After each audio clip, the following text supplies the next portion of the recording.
vous avez la parole. Vous avez la parole. D'accord. Alors, bonsoir à vous.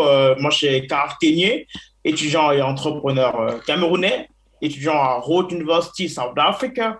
C'est un immense plaisir d'être là en tant que modérateur du Think and Solve, du Digital Youth Challenge. Déjà, je tiens à féliciter déjà la présentation et et la compétition qui s'est passée en anglais. J'ai beaucoup apprécié le niveau, voilà.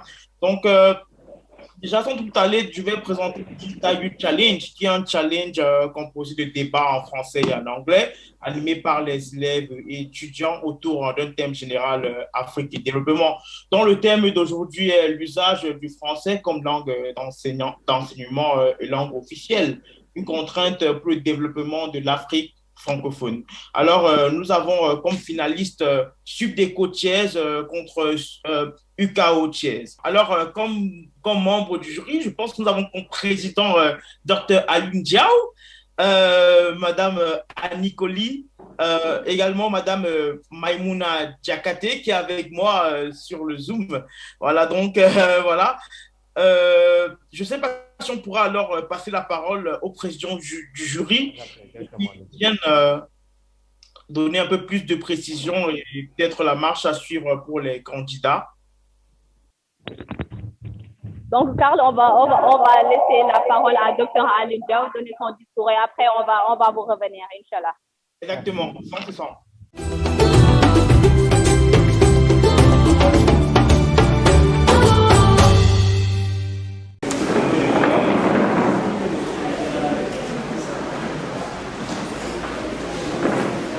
Donc, je suis Alun Diao. C'est à moi que revient l'honneur de présider le jury pour le concours du débat à notre niveau.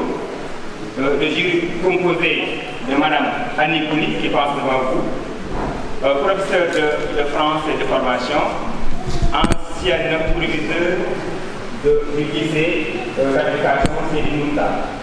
Je l'ai dit, je l'ai répété à ce matin. C'est par respect qu'ils m'ont désigné président du jury, mais c'est à elle que revient l'honneur pour ce qu'elle est et pour ce qu'elle continue d'être pour l'école sénégalaise, pour le développement du Sénégal d'une manière générale. Elle est très active et elle mérite des applaudissements.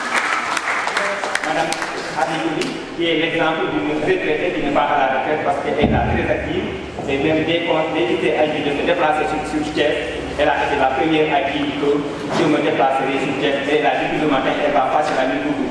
Donc, l'autre membre du jury, Mme Maimouna Diakate, n'est pas là aujourd'hui. Elle est empêchée, elle est à Dakar. Elle nous suit à distance. Je lui transmets mes salutations.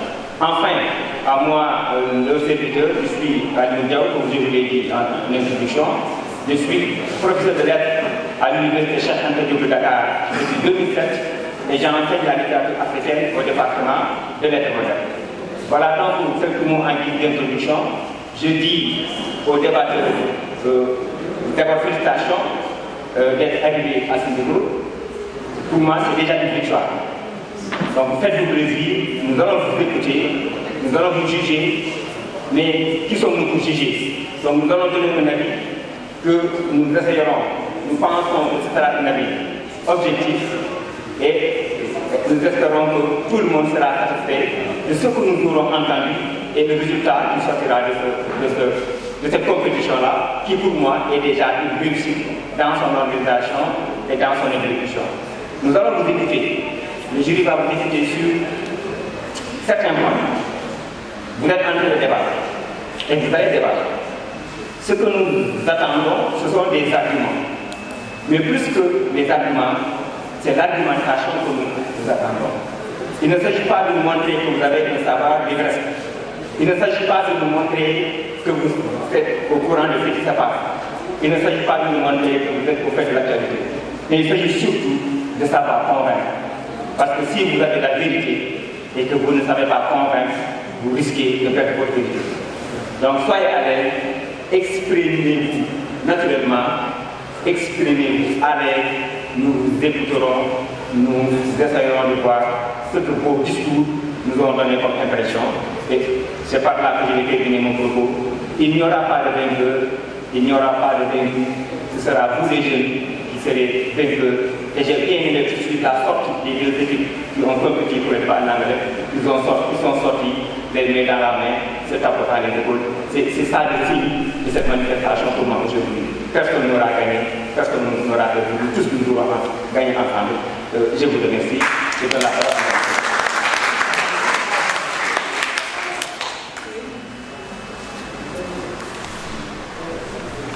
Pour Madame Anicoli.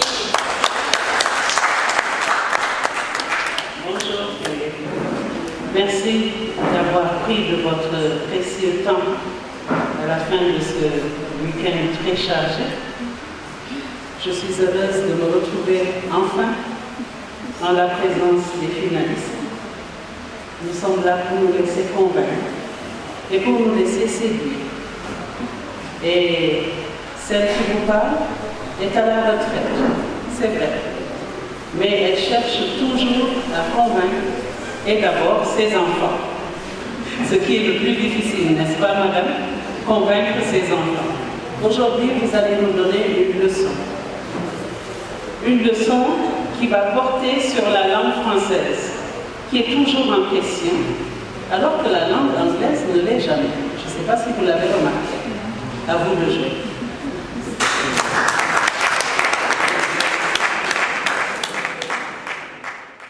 D'accord, d'accord. Alors, avant qu'on continue, si Madame Maïmouna a peut-être quelque chose à ajouter, ça fera peut-être plaisir. Bonsoir, merci beaucoup, Cam. J'espère que vous m'entendez.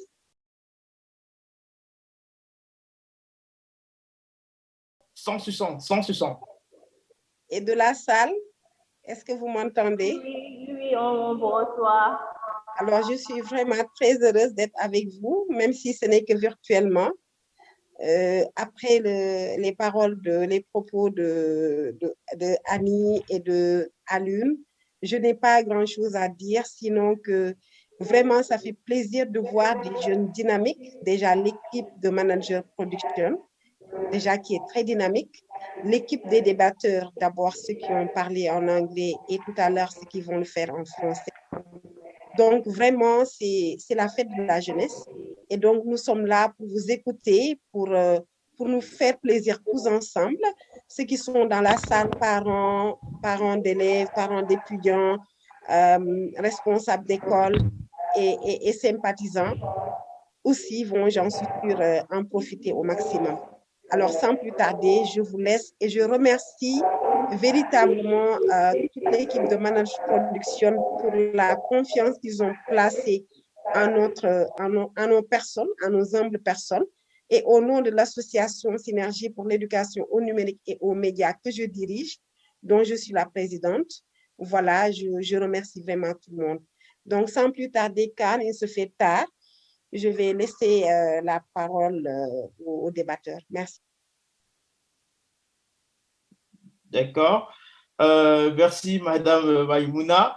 Alors, nous allons commencer directement avec les débats. Et si je pouvais juste donner peut-être en 2 phrases, je dirais juste à ces 2 équipes la félicitation, restez concentrés. Vous méritez d'être où vous êtes au final. Prenez le meilleur de vous. Et rappelez-vous du quote de Nelson Mandela qui disait « We never lose. Either we win or we learn. » Alors, bonne chance à vous. Et nous sommes ensemble. Merci beaucoup, Carl. Je suis depuis l'Afrique du Sud. Donc, merci aux membres du jury, Dr. Aline Diaw, Madame Anicoli et Maïmouna Diakhaté. Donc, sans plus tarder, on va donner la parole aux débatteurs. Donc, le sujet de ce débat est l'usage du français comme langue d'enseignement et langue officielle, une contrainte pour le développement de l'Afrique francophone.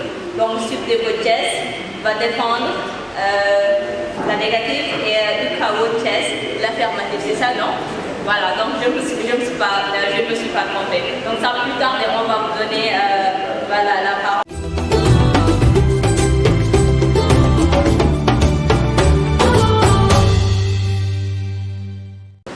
Léopold Sédar Senghor, poète, écrivain, premier président de la République du Sénégal, disait, je cite, « Si nous sentons en air, nous nous exprimons en français, parce que le français est une langue à vocation universelle.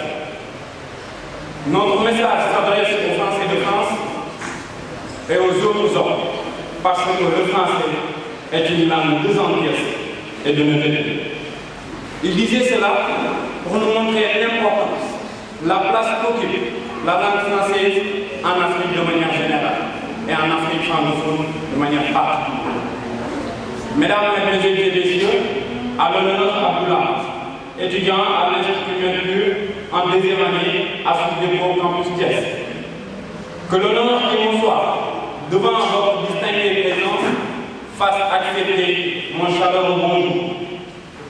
Pour les fins de notre prise de parole dans les minutes qui suivent, je serai accompagné de ma coéquipière pour porter la contradiction à nos collègues du Thiès qui tenteront le pari fou de nous convaincre, nous et ce charmant auditoire, que l'usage du français est une contrainte pour le développement. Mesdames, Mesdemoiselles et Messieurs, bien vrai que la question de l'usage du français et sa finalité fait sujet de nombreuses controverses et d'interprétations différentes. Si d'aucuns pensent que l'usage du français est une contrainte pour le développement, d'autres stipulent le contraire. C'est dans ce lot d'interprétation qu'il est nécessaire de se poser l'interrogation de ce jour, à savoir si l'usage du français comme langue d'enseignement et langue officielle est une contrainte pour le développement. Évidemment non, car si la réponse à cette question était oui, vous n'aurez pas le plaisir de recevoir cette équipe de vainqueurs devant vous. Avant d'aller plus loin, explorons l'histoire et l'univers lexical déterminé de notre sujet, afin de démolir tout mur empêchant la vérité. Et comme disait Cicéron, l'histoire est le témoin du temps, la lumière de la vérité, la vie de la mémoire. Fin de citation. Alors, chers membres du jury, mesdames, mesdemoiselles et messieurs, permettez-nous de planter le décor afin que nul n'ignore que la langue n'est qu'un outil, et un outil n'est qu'un manivelle pour accomplir une tâche. Passons à la définition des termes clés de notre sujet. La langue est un système d'expression et de communication par des moyens phonétiques et éventuellement graphiques communs à un groupe social. L'usage est défini selon le dictionnaire Robert comme l'action d'user, de se servir de quelque chose.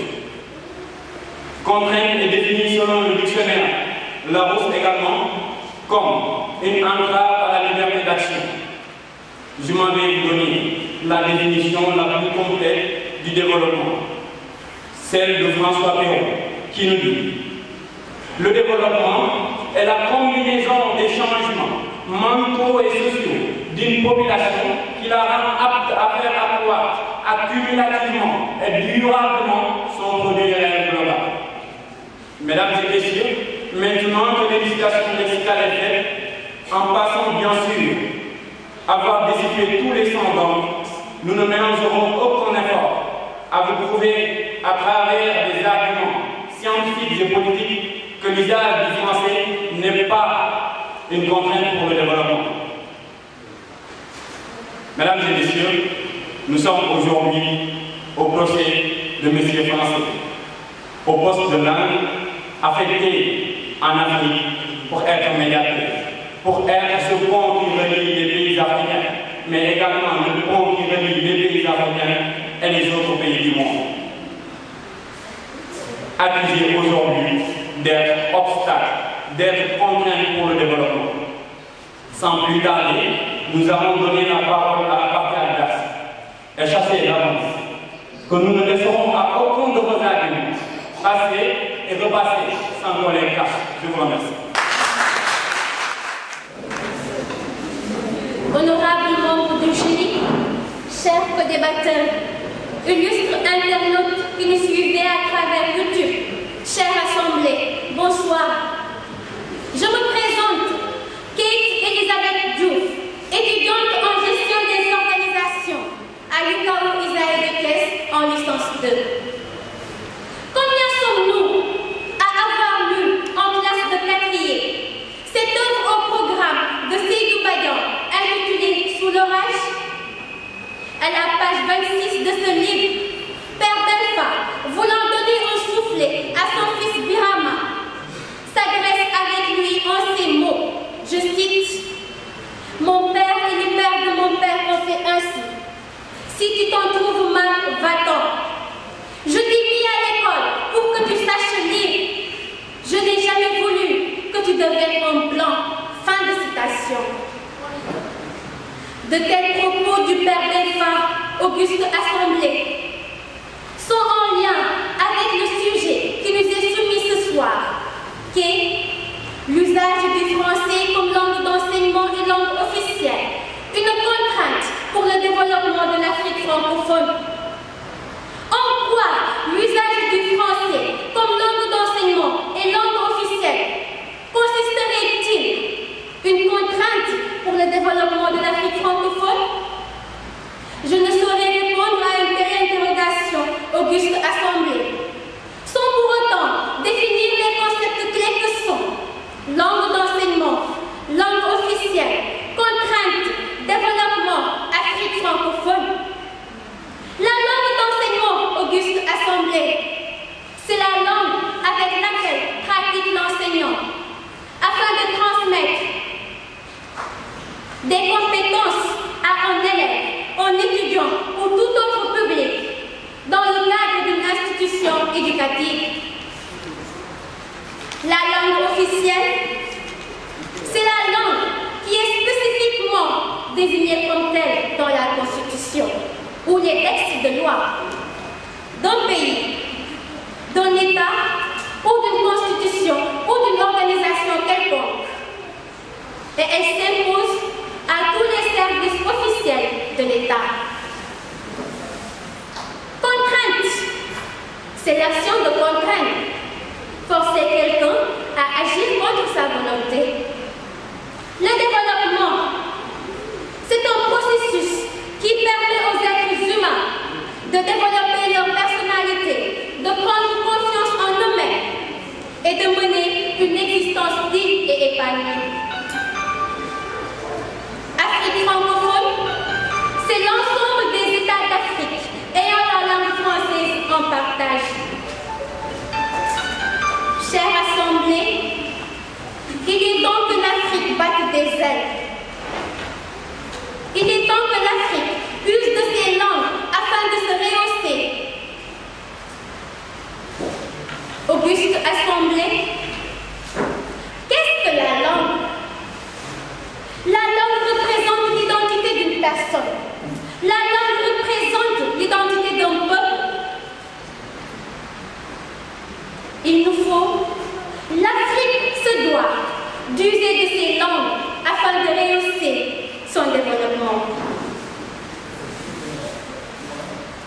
Je ne saurais, moi et mon coéquipier Paul, tout au long de ce débat, nous vous montrerons bel et bien que l'usage du français comme langue d'enseignement et langue officielle, ah oui, elle est bel et bien une contrainte pour le développement de l'Afrique francophone, car le français a ses limites. Toute chose a ses limites, auguste assemblée.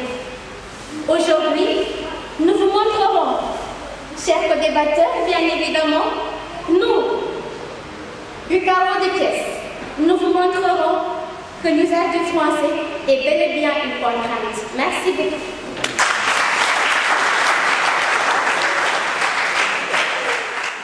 Si le français n'était pas langue officielle en Afrique francophone, ou bien si nos dialectes étaient des langues officielles, pensez-vous qu'il serait évident pour une multinationale de s'implanter en Afrique? Je pense bien que non. Le problème n'est pas que le Wolof, le Peul, le Djoula ou le soit étranger, mais bien qu'il soit parlé par bien peu de personnes, ce qui n'est pas favorables à l'économie des multinationales, qui souhaitent l'ouverture et l'expansion. Mesdames et messieurs, après la problématique des multinationales et de l'investissement, vient celui de l'exportation. On ne peut pas aspirer à exporter le maximum de nos produits africains si nous utilisons une langue parlée par très peu de personnes pour les législations, pour les codifier, pour les mots d'emploi et autres explications. Ceci reviendrait à limiter notre exportation juste au sein de l'Afrique francophone et donc limiter notre économie. Mesdames et messieurs, convenez avec moi que lutter contre l'usage de la langue française en Afrique francophone reste une utopie de pseudo-panafricanistes qui n'ont pas compris où se situent vraiment les problèmes de développement de l'Afrique. Car ces problèmes sont économiques, sont individuels, ces problèmes sont politiques. Le français est un outil de panafricanisme alors, un outil d'union, un outil de travail, d'ouverture et d'économie, et donc un outil de développement. On saurait le mettre dans le lot des contraintes au développement de l'Afrique francophone. Je vous remercie de votre attention.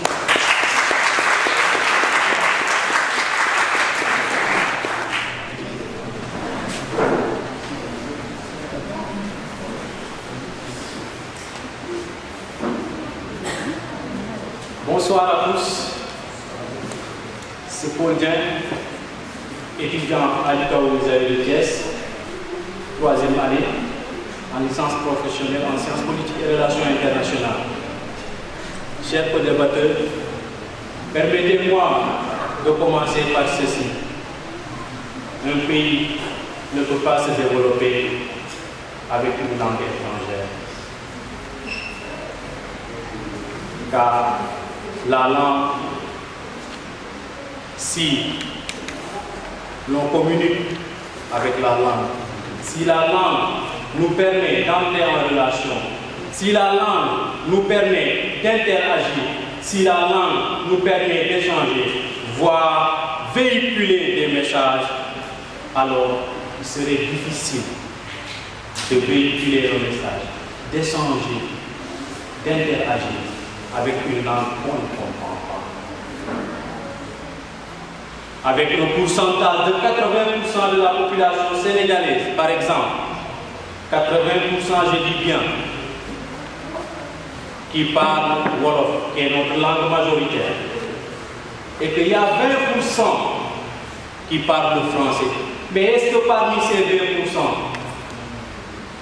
tous ces 20%, parmi ces 20%, est-ce que tous ont le verbe français? Je veux dire le verbe de Molière pour nommer la langue française. Est-ce que parmi tous ces 20%, ils ont ce verbe? La langue peut être un facteur d'exclusion. Quand je dis d'exclusion, c'est-à-dire, je veux dire par là, se sentir délaissé, abandonné, laissé de côté. Je m'explique. Quand je dis cela, on prend l'exemple dans cette salle.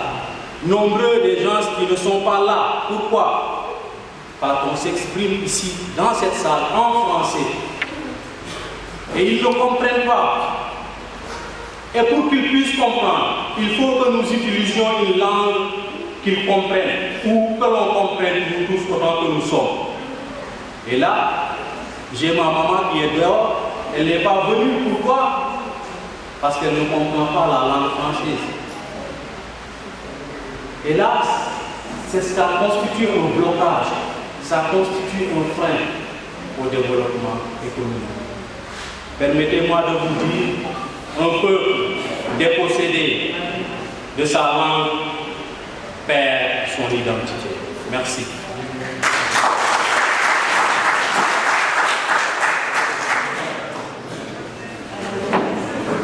Mon cher co-débatteur, vous avez dit tout à l'heure que la langue est un outil d'exclusion. Mais le français ici apparaît comme un outil d'unité, un outil de tolérance qui regroupe tous les pays de l'Afrique francophone. Le français est un outil d'intégration de l'Afrique francophone. On ne peut pas parler de développement sans parler d'intégration entre les pays de l'Afrique francophone, de régionalisme. Et le français apparaît aujourd'hui comme un outil de cette intégration qui permet aux pays de l'Afrique francophone de communiquer entre eux, d'avoir les mêmes programmes. On ose aujourd'hui parler de l'UEMOA, de passeport et de carte d'identité biométrique, symbole d'une unité et d'une intégration africaine. Si aujourd'hui le français n'était pas une langue officielle, comment pourrons-nous communiquer entre Africains? Si nos dialectes étaient des langues officielles. Et j'en profite pour vous dire, le Wolof, comme vous avez cité tout à l'heure, n'est pas une langue, le Peul non plus, ce sont des dialectes, parce que tant qu'ils ne sont pas codifiés, il reste encore des dialectes et pas des langues. Imaginons, pour sauver de l'UEMOA, l'Union de l'unité africaine, le président Sall s'exprimait en Wolof, le président du Mali en Bambara, le président Ouattara en Doula, pour ne citer que seraient ces réunions? Une pile d'incompréhension et de confusion. Et aucune perspective, aucune politique de développement n'en découlerait. Alors, comme disait le président Houphouët-Boigny, je cite, le français constitue le ciment de l'unité africaine.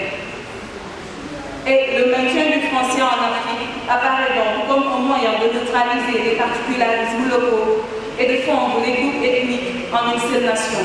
Car, on le sait bien, au-delà de la beauté culturelle, la diversité des dialectes en Afrique constitue un frein à l'unité et donc au développement de l'Afrique francophone. En Afrique, il y a plus de 2000 dialectes pour 1 milliard d'habitants. Et juste au Sénégal, il y en a 37, 217 au Congo-Kinshasa, 54 au Bénin, 9 au Maroc, 77 en Côte d'Ivoire, selon le rapport de la 20e édition du Souma Institut linguistique. Et je n'ai cité que 5 pays de l'Afrique francophone. Alors, dites-moi, chers co-débatteurs, chers public, lequel de ces dialectes allons-nous utiliser pour en faire une langue officielle?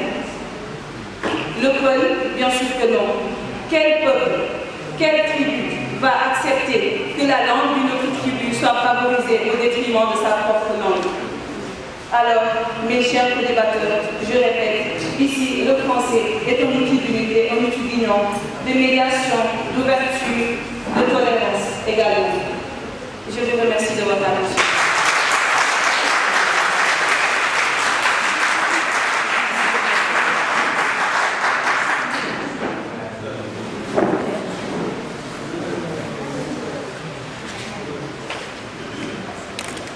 Auguste Assemblée, permettez-moi d'ouvrir une parenthèse à l'endroit de Mademoiselle Day. Vous nous avez dit tantôt, excusez-moi du terme, que le Wolof était un dialecte. Mais il faudrait savoir que le Wolof est une langue car elle a été bel et bien codifiée et elle s'enseigne dans pratiquement pas mal d'universités dans le monde. Je ferme la parenthèse de nouveau. Il faudrait savoir que l'usage du français, Auguste Assemblée, comme langue d'enseignement et langue officielle, est bel et bien une contrainte pour le développement de l'Afrique francophone. Mais comment? Là est la question. À vrai dire, Dr Massamba Gueye, dans une émission de quartier général à la télé, à la TFM, avait dit, je cite, Kouarnam Djambo, un petit peu Djambo. Fin de citation. Ah oui, Auguste Assemblée, toute personne qui use de la langue d'autrui finit par adopter son comportement, finit par se déraciner elle-même. Et c'est ça le problème de l'Afrique aujourd'hui. On a mis nos langues de côté, on a délaissé nos cultures de côté pour prendre la langue française, pour adopter la langue française comme langue d'enseignement et langue officielle. Mais pourquoi? Pourquoi ne pas garder nos langues, en communiquer, en échanger? Ça va diminuer quoi chez nous? Dites-moi, Auguste Assemblée, la langue française, ah oui, elle est une contrainte pour nous, Africains. Et il y a même Cheikh Anta Diop qui le dit, avec l'impérialisme culturel. Nous avons mis de côté nos cultures pour la langue française. Nous échangeons avec la langue française, car je dirais bien, ça la langue française, je ne serai pas là devant vous aujourd'hui à m'exprimer avec aisance afin de défendre mes idées. Mais je dis que la langue française, elle est une contrainte pour nous. Je vous remercie.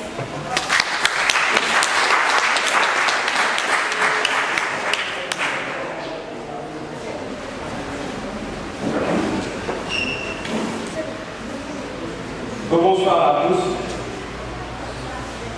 Monsieur Paul a bien dit, si je comprends bien, qu'un pays ne peut pas se développer avec une langue étrangère.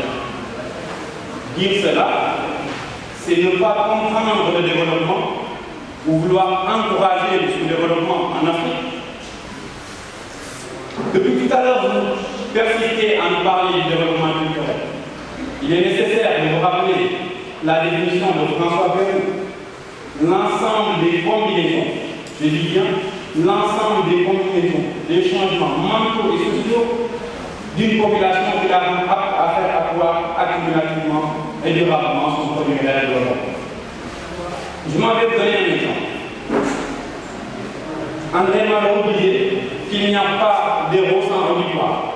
Aujourd'hui, mesdames et messieurs, chers contradicteurs, vous et moi, nous sommes des héros.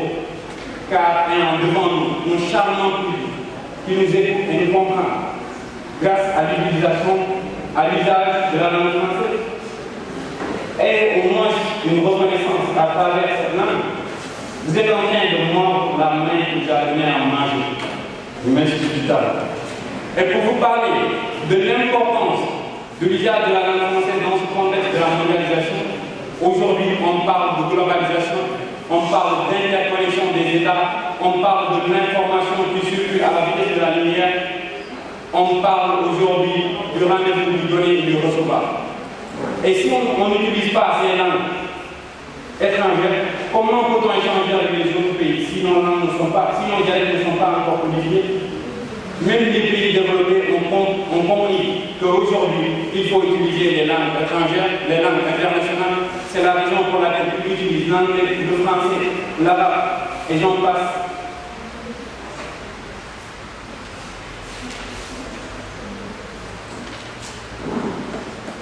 Chaque pays, je dis, pour briller au niveau de la chaîne internationale, a besoin d'une langue. Et nous, les pays d'Afrique francophone, par circonstance, on a la langue française. Donc, arrêtons d'être des citoyens d'un pays. Il faut aujourd'hui être un citoyen universel, un citoyen du monde, être bref, un couteau de Suisse, pour briller au niveau des projecteurs nationaux et au niveau des projecteurs internationaux. À la lumière de ces arguments, mes pensées s'élancent à ce monde de Léopold Sédar Senghor qui disait que la mondialisation c'est s'enraciner et s'ouvrir. Et comment voulez-vous s'ouvrir au monde sans l'usage de la langue française? Aucun pays, je dis aucun pays, ne peut pas se développer sur la base de l'autarcie. Je vous remercie.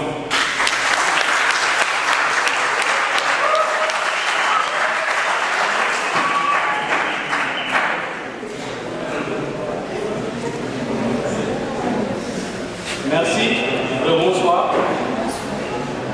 En fait, Bouchelé, vous avez si bien compris. Quand vous dites que Léopold Sédar Senghor, qui fut l'un des pères fondateurs de la francophonie, a dit était conscient et il dit il faut s'enraciner puis s'ouvrir. Merci. Je pense que, comme tu l'as si bien dit, il faut s'enraciner, puis enracinement après ouverture. Vous avez parlé tantôt de passeport, mais ils sont écrits en quoi? Les textes administratifs, la Constitution, si tous ces facteurs que l'on doit comprendre sont écrits en français, comment pourrions-nous comprendre cela? Je prends un exemple. On dit que quand on chante l'hymne national, on ne doit pas se déplacer. Mais pourtant, on chante l'hymne national ici, tout le monde se déplace. Pourquoi? Parce qu'ils ne comprennent pas le pourquoi. Parce que le pourquoi n'a pas été expliqué en langue locale. Alors, chers co-débatteurs, il est important de savoir qu'il faut d'abord se comprendre, se soulever pour prétendre se développer. Je prends un exemple battant ici, récent, l'exemple de l'ADER, qui signifie développement de l'entrepreneuriat rapide. Nombreux sont ceux qui n'ont pas été financés. Pourquoi? Parce qu'ils ne peuvent pas présenter leur projet sur papier. Faute la langue que l'on nous enseigne, la langue que nous utilisons comme langue officielle. Car si nous l'utilisons comme langue officielle, si l'on nous enseigne le français, tous les textes seront écrits en français. Et là, il y aura problème de compréhension. Et ce qui conduit à ce blocage, ce qui freine les jeunes, par exemple, pour l'emploi. Quand je dis je recrute 2000 enseignants, les jeunes qui n'ont pas fait les bancs ont été exclus. Alors, est-ce que il doit avoir de distinction entre ceux qui ont fait les bancs et ceux qui ne l'ont pas fait? Car on parle de développement. Nos mamans. La microfinance, récemment, il démontre que nos mamans, ils payent mieux que les hommes. Pourquoi? Ils savent entreprendre. Ils n'ont pas besoin que l'on leur enseigne la langue française pour entreprendre. Ils entreprennent et elles réussissent. Merci.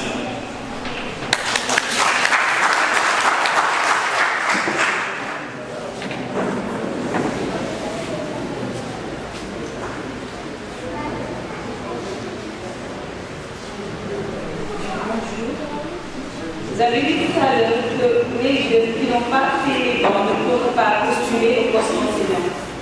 Mais l'éducation est accessible à tous les jeunes africains. Pourquoi ils n'ont pas fait les bancs? Ça, c'est une question individuelle. Ce n'est pas le problème de l'usage de la langue française en Afrique francophone. Et puis, plus sérieusement, bien que le Wolof soit enseigné peut-être dans des universités, le Peul, le Yola, etc., est-ce qu'ils sont prêts à prendre la relève? Nos langues locaux ne sont pas prêtes. Ils sont assez limités pour prendre la relève, assez limités pour gérer la communication, assez limités pour gérer l'information, l'enseignement scolaire, pour gérer également la science, la technologie, la médecine. Alors dites-moi, comment pourrions-nous traduire algorithmique en Peul, en Wolof ou en Doula, théorème de la dichotomie, variabilité de Fx en plus l'infini, dilatation du col de l'utérus, entre autres. Alors, s'il est vraiment une difficulté à traduire ces termes en Wolof, alors le Wolof, le Peul ou le Doula ne sauraient être maintenant des langues d'enseignement au sein de l'Afrique francophone. Et puis, chers co-débatteurs, pour changer de langue, il faut des préalables économiques, sociales, politiques. Quand l'Afrique sera assez puissante pour codifier tous ces dialectes, on pourra en faire des langues officielles. On pourra peut-être revoir la conjugaison en Wolof, le grammaire en bambara, réécrire l'histoire, l'adapter en Swahili peut-être. Alors, chers débatteurs, Auguste Assemblée, supposons qu'on supprime le français. Quelle langue allons-nous utiliser pour régler les problèmes de l'Afrique? Le Wolof? Bien sûr que non. Les Maliens ne seraient pas d'accord.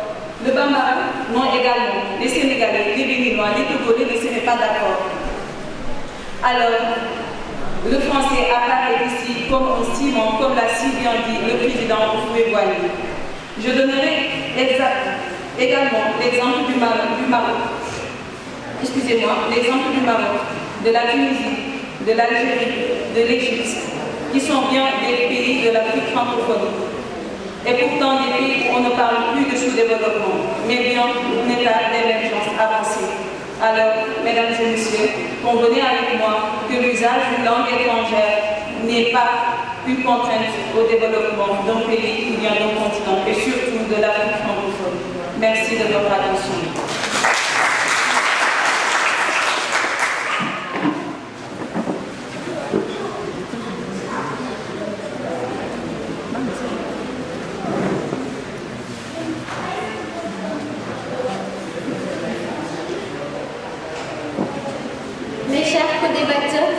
Encore une fois, permettez-moi de vous mettre sur la bonne voie.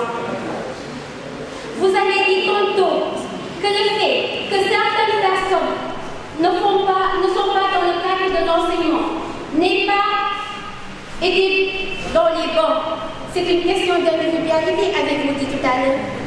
Moi, je me dis que c'est une question d'éducation, une question de compréhension. Ah oui, pour pouvoir étudier quelque chose, il faut d'abord le comprendre. Pour pouvoir assimiler quelque chose, il faut d'abord le comprendre. Comment pourrions-nous comprendre certaines notions scientifiques, bien évidemment, avec la langue d'autrui? Certains chercheurs ont eu la même pensée que moi ce soir. Cher Pompeo, Chahitia.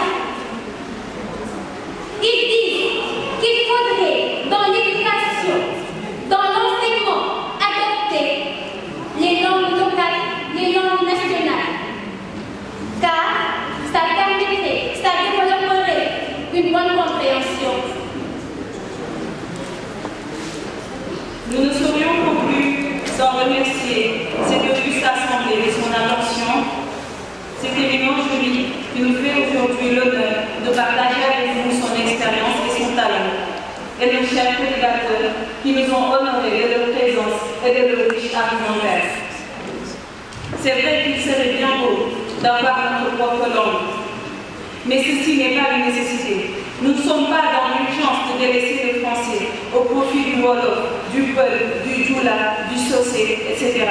Par contre, nous sommes dans l'urgence de revoir nos politiques de développement, de revisiter et de renégocier nos contrats, de lutter contre la malgouvernance, la corruption, de sensibiliser pour la citoyenneté, la discipline, le patriotisme.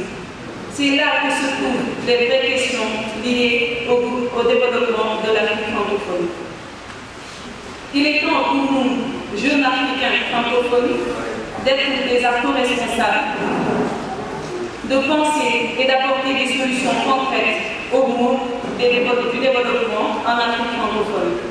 Car ce qui importe à tous, ce qui nous importe, ce qui importe à cette auguste assemblée, à nos chers débatteurs et à ceux qui nous suivent en ligne, à tous les Africains, où qu'ils soient, c'est le développement continu, constant et concret de l'Afrique francophone. L'usage d'une langue francophone, nous persistons, ne saurait être une contrainte au développement. Car si on sort également au bout de l'Afrique, on donnera l'exemple des États-Unis, première puissance économique mondiale, symbole de stabilité politique et démocratique, qui utilise l'anglais comme première langue et l'espagnol comme seconde langue. Et pourtant, l'anglais n'est pas américain et les britanniques, l'espagnol également n'est pas américain. Donc, chers débatteurs, convenez avec moi que l'usage d'une langue étrangère a pour forte raison. Le français ne saurait être une contrainte au développement de nos pays. Et également, utiliser le français, parler le français ne fait pas de nous des blancs. Ce qu'il faut pour subvenir à ce besoin, ce qu'il faut pour remédier à ce problème, c'est peut-être intégrer les dialectes dans l'enseignement scolaire. C'est en mettant en valeur nos dialectes qu'il sera possible d'envisager d'en faire des langues locales pour des siècles à venir, d'ici des siècles de venir.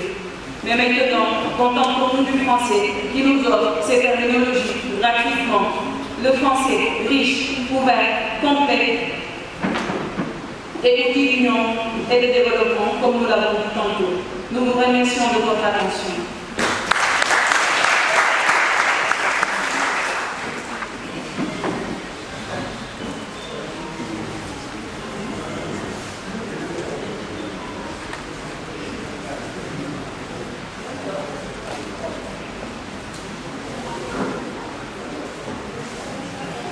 Auguste Assemblée, je ne saurais terminer sans pour autant introduire le Kenya Adiwali.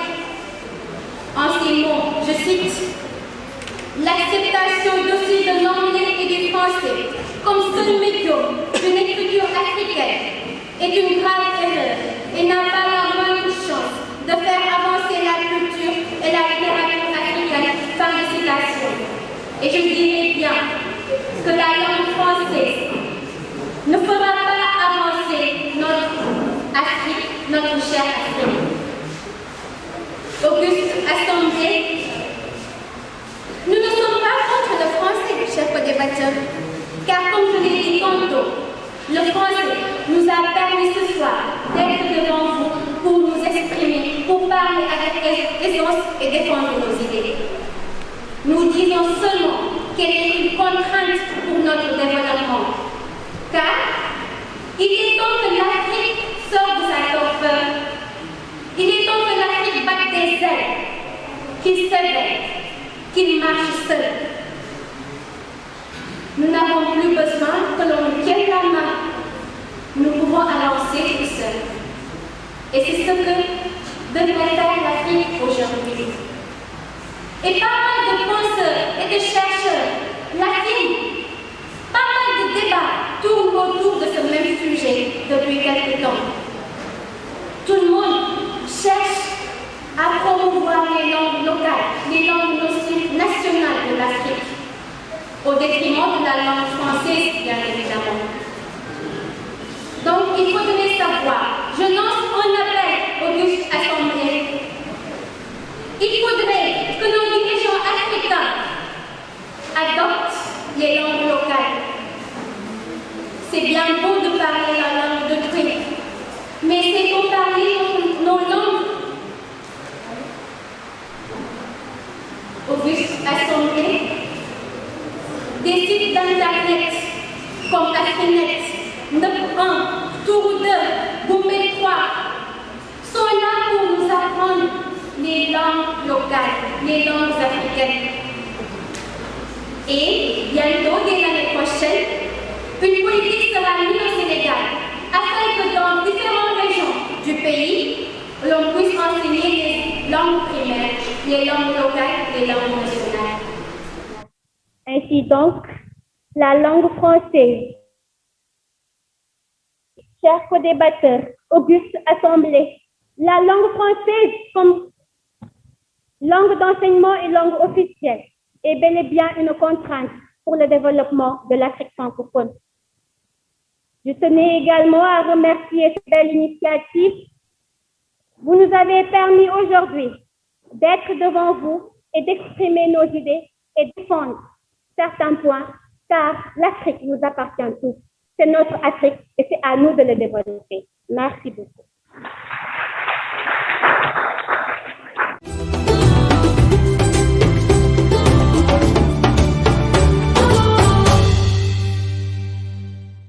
Donc, merci beaucoup, chers débatteurs ou orateurs. Voilà, donc vous nous avez livré un match digne de ce nom, vraiment. Donc, personnellement, j'ai apprécié la qualité de vos arguments. Voilà, et vous avez fait preuve d'une aisance extraordinaire. Donc, M. Karl est là. Je laisse pas usurper le rôle de Karl. Donc, je donne la parole à M. Karl. Merci beaucoup, M. Karl Kenyé. Il nous suit depuis l'Afrique du Sud. Hein. Donc, merci beaucoup pour sa participation. Et il est là depuis le début. Hein. Voilà, il fait d'énormes efforts parce qu'il nous suit depuis l'Afrique du Sud. Voilà, tout ce que je peux dire, c'est que c'est un immense plaisir. Voilà, je tiens à remercier toute l'équipe. Voilà, pour cette chance, pour cette opportunité de présenter un tel événement, de venir écouter, c'est-à-dire ces étudiants, leur présentation. Et à chaque fois, c'est toujours un plaisir parce que j'apprends également de même. Donc, pour moi, je peux que dire merci à vous et j'espère que tout va bien se passer par la suite et également dire un bravo une fois de plus à ces équipes et à toute la team parce que c'est pas facile de coordonner le travail en ligne et sur place. Donc, je tiens à féliciter toute l'équipe. Voilà, et voilà, on sommes ensemble. Merci beaucoup, M. Karl Kenyé. Donc, du bruit pour lui, hein? Voilà, merci beaucoup.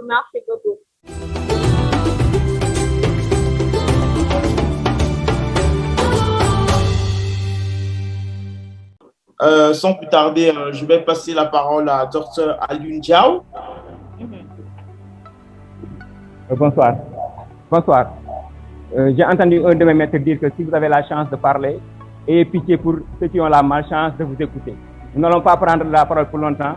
Le jury a décidé de laisser la parole à Madame Bouli, qui va rapidement donner les résultats et libérer tout. Merci beaucoup et bonne continuation.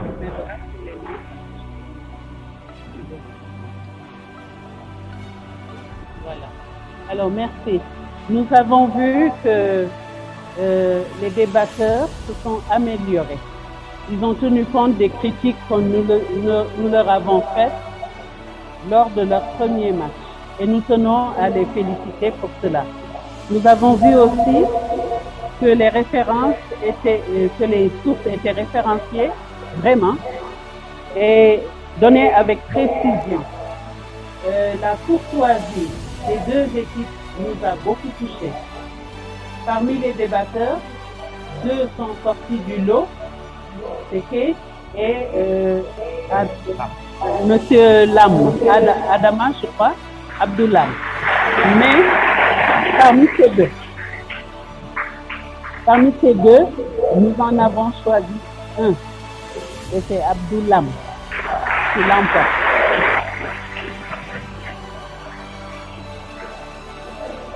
Il a fini de zozoter, maintenant il est devenu un excellent débatteur. Et c'est son équipe qui l'emporte aussi. 2 points de plus que Ikao. Félicitations.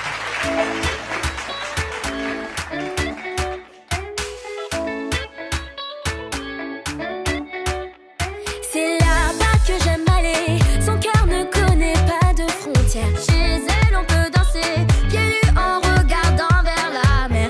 Il y a en elle 10 000 couleurs. Le soleil et la terre s'invitent chez elle, c'est le bonheur.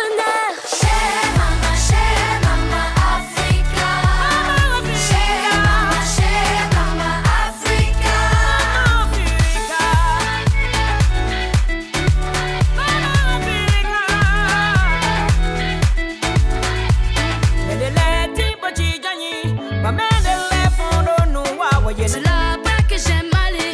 Maman dit toujours la vérité. Son rire fait fuir les sombres nuages. Dieu, à ce qu'il paraît, aurait fait l'homme à son image. Chez Mama Africa. Chez Mama Africa. Chez Mama Africa. Chez Mama Africa.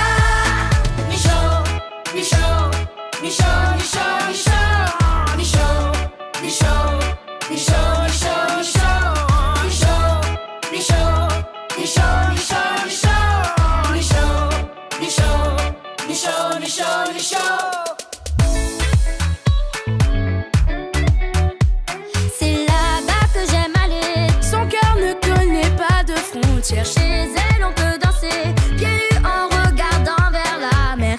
Il y a en elle 10 000 couleurs. Le soleil et la terre s'invitent chez elle, c'est le bonheur. Chez Mama Africa. Chez Mama Africa. L'Afrique, terre d'opportunités. Moi, je suis ravie de voir de belles initiatives comme ça qui accompagnent, incitent la jeunesse africaine à bouger. Parce qu'effectivement, aujourd'hui, rien ne se fera si on ne bouge pas nous-mêmes. Aujourd'hui, je pense qu'on est capable de faire de belles... On a compris que la richesse aujourd'hui, elle se trouve en Afrique. L'Afrique reste le continent de demain, reste un continent où il y a un développement économique quand même à 2 chiffres. C'est mon destin. Et j'espère que tout Africain qui se trouve ici pense la même chose de son pays. C'est très important lorsqu'on parle de développement. On ne peut pas aujourd'hui concevoir le développement de l'Afrique sans une unité des Africains. Qui dit aucun de nous, en agissant seul, ne peut atteindre le succès. Donc agissons ensemble. Nous avons un fort potentiel que nous pouvons apporter à la jeunesse africaine, au développement de l'Afrique en général. C'est presque une évidence. La jeunesse est une valeur.